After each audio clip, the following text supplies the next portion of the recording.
You know what? This is such a special edition of Frankie Flowers. We need a special intro. Feast your eyes on this, friends. Oh,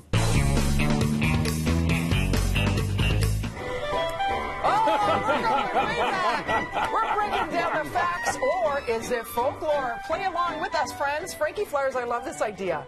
Yeah, you know, I collect old gardening books, and I just want to give a shout out to old bookstores, to used bookstores. There's some gems that can be found, and this is a perfect time on a cold day to go to a used bookstore and kind of go through and find some really great reads and some great information to educate yourself about gardening and not spend a lot of money. Some of the books as well I bought on eBay, but I love going back into the old pages and taking a look at what they recommended. Yeah. If you ever get a chance to even take an old medical book and look back what they used to recommend. Some of the recommendations, yeah. Bloodletting, for example, which is coming back, though, with leeches and things like that. Well, yeah, it's sometimes let's go back to the plants for a second. I digress. Yeah, so we're going to talk about right, though. Like my grandmother knew things that you've talked about on this show, and I don't know how they knew back then, but they figured it out somehow. So here we go. Because they trial and error, right? Yeah, and there's a lot of smart things if you look back in time too. You know, like if you look at pioneers when they used to take their bath water, instead of putting it down the sink, pioneers would pour it over their garden. That puts insecticidal soap down, so watering the garden, taking care of insects. Just make sure the baby wasn't in with the bath water. That's good. Yeah, but you know, there's some really good things that are making sense, especially today. So let's do some fact or folklore,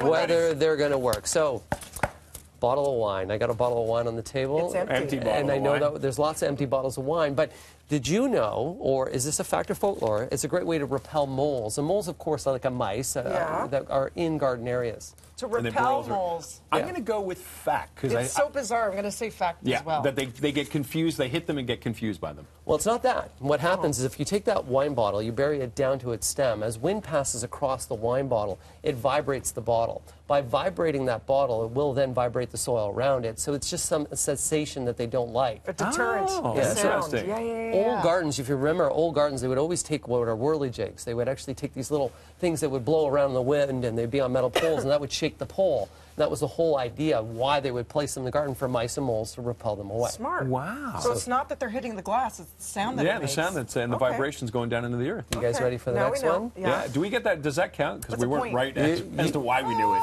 Yeah, but it's you know, it's just this is just for fun. The best way to know when it's time to sow a seed in the garden outdoors, because if it's too cold, that seed won't germinate. The best way to determine that is to pull your pants down and sit on the soil. If it is warm enough... Absolutely, folklore, not.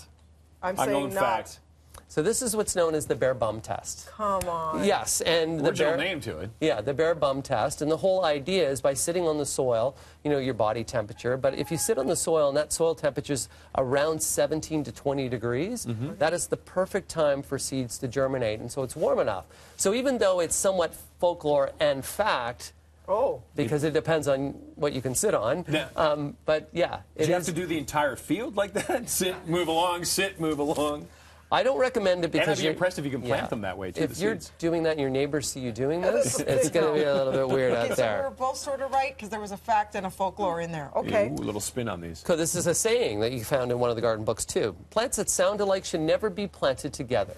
That sound alike, like similar sounding names? Potatoes and tomatoes should never be planted side by each or together in a plot. That's so bizarre. I'm going to go with fact. I'm going folklore. It's there is some fact to it. The reason specifically tomatoes and potatoes, they're from the deadly nightshade family, all from the same family. Oh, really? So a disease that would happen on a tomato would then transfer really over to a potato, and putting those together attract all the insects that are attracted to them and diseases, so it's a really good idea to separate those away. Okay. It really only plays for potatoes and tomatoes. But it's a great way to think about that when you're designing and planting your garden, which you do at this time, to separate those plants away. Okay, you're ahead of the game, Raj. Bananas are good for roses.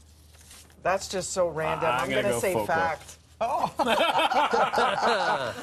So there's real no science to it, but a banana peel, if you plant it with a rose, puts potassium into the soil, which will actually help the rose overall and will help it bloom. So is there any science that have proven that? No, but it's something But is that specific to the rose, too, or just... many plants that are flowering plants. It'll really help out flowering plants. Does it make the rose smell like bananas? No, it doesn't. It doesn't make it.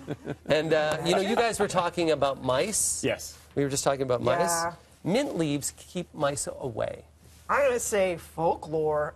Away?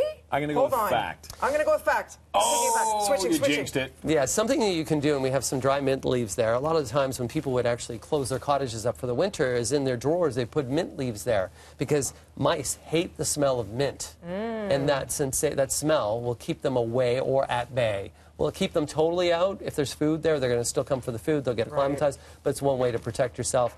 And then just a Like reminder. cedar shavings for moths. Yeah, yeah. And a reminder, too, one of the recommendations is to urinate around your garden to keep deer away.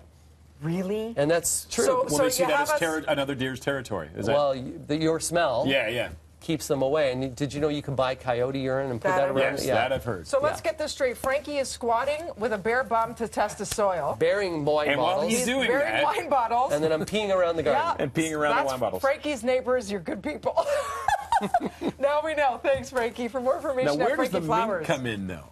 Shay, That's to look make at it all this. smell better in the end. We've gone sepia Oh, tones, we've gone Shay. sepia. I Back like in that. time, Shay. But right now we're going back to current day with Melanie Ng in the newsroom. Hey, Thanks, Mel. Frank.